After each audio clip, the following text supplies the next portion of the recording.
Alright, this is the Garrett Museum, where I originally shot inside. It had the original map of the old B&O in my first documentary, which didn't turn out as well as I would have liked. This was originally the freight shed. It would have sat right over there. Let's get a good look here, and I will show you.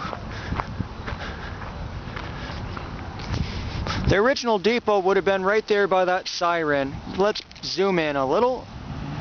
It would have been just behind that siren there. And then in between that siren, in between the siren, this building would have sat with a platform. And I'll show you. It was, let's see, the book from the museum, when they were planning on making this the museum, they made up plans. Here we have the elevation. It says that the body of it was 11 feet 4 inches, and then the top of the roof was another, well, top of the rafters actually would have been another 6.5 feet, or 6.8 feet. So 11 plus 6 would be 17 feet, just under 20 feet, and then it would have been about 50 feet long here to the stairs, or that's the platform. So it would have been just under 50 feet tall, or long, excuse me. And then here's the freight depot, although I cannot read the blueprints what it says, but there it is in all of its detail. The freight depot, the way it originally looked. There's the map of the whole B&O. But originally this building would have sat right there. Right there, so just below the railroad tracks. They would have ran right there. Later they stored cabooses here back in the 80s, but then they ceased to use them on the C&O, and later it became CSX. So, yeah, as you can see, it's 11 feet tall, maybe. Just under 50 feet wide, 50 feet long.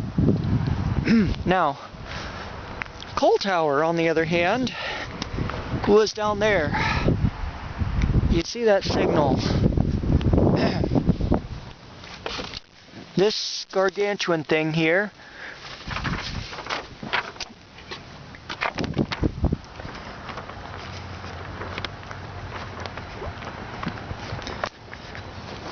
let me show you about where it would have been.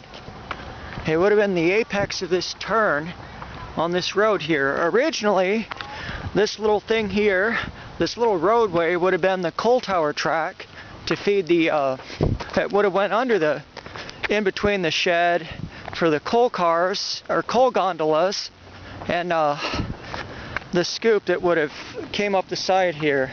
This crane-like apparatus here. The shed would have been right over there. I will attempt to show you if I can get close enough. I don't know how well I can get a picture of it.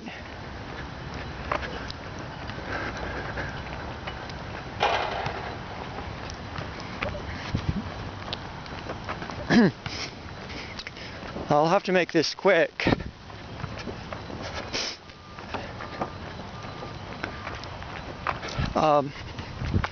But at the apex of this turn, right there, the coal tower would have sat, 75 feet tall.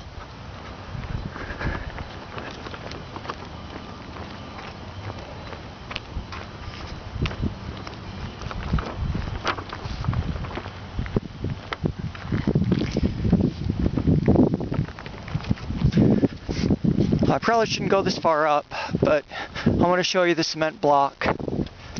See that cement block down there? This grass right there would have been about where the shed was.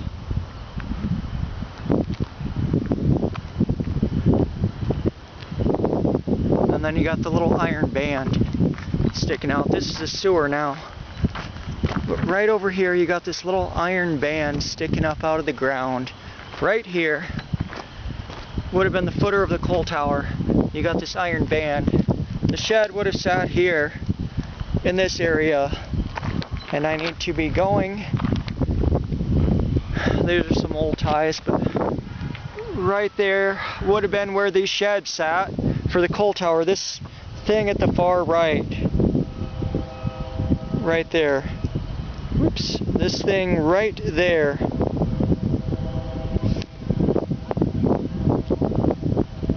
Right there. This is probably where the shed would have sat that sheltered the gondolas, and then they dumped it down into a pit, and then this crane-like apparatus here would have ran it up into the top of the tipple, or coal wharf. They called them many things, but anyway, 75 feet up, it would have sat right here. 75 feet up in the air. It would have been gargantuan. They tore that down about 1962.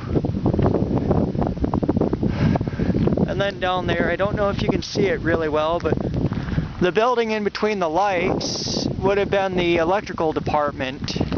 And I will show you that at a later time and date. But originally it would have had two stacks on it and had a steam generating plant. And there's also one other thing that I can show you, but it's getting too late tonight, and that's the old pump house and where the retention pond would have been that I told you about earlier. Anyway, this concludes tonight's documentary. Oh, one other thing. Behind the museum here is the old watchtower that would have sat in the middle of the tracks right there. It would have been where they cranked the gates down for, you know, cars when trains were coming, so the cars and people didn't, you know, get hit by trains. At one point, my dad's grandfather was a watchman. Originally, he was a telegraph operator, and then later he was a tower watchman, and the tower that would crank the gates down and so forth. I will show you over here in the museum grounds where that sits. That's my car. These would have been baggage cars back in the day. They're kind of rotting now, but this I think they said would have been a car where they carried coffins with. Let's see. See that white thing right over there? It would have sat in the middle of this here. This watchtower over here.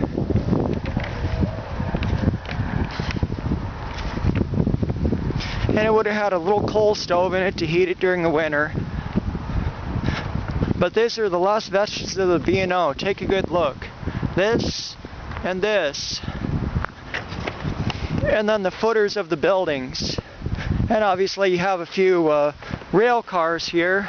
I believe at one point we had one of the cars from the old Capital Limited sitting here, but this is a mail car, I believe, a mobile post office, and then one of the cabooses from the old Chesapeake in Ohio. But this is the watchtower. It would have sat in the middle of the tracks right there. Right in that area there. It would have been right in the middle of it, and they cranked the gates down.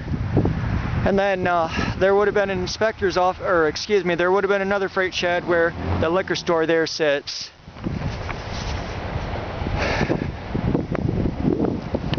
But yeah, there just isn't much left. And then of course I'll show you from the museum grounds here that that thing in the middle over there. Well, that's a train there. But anyway, Lifeblood of America used to be an integral part of our community.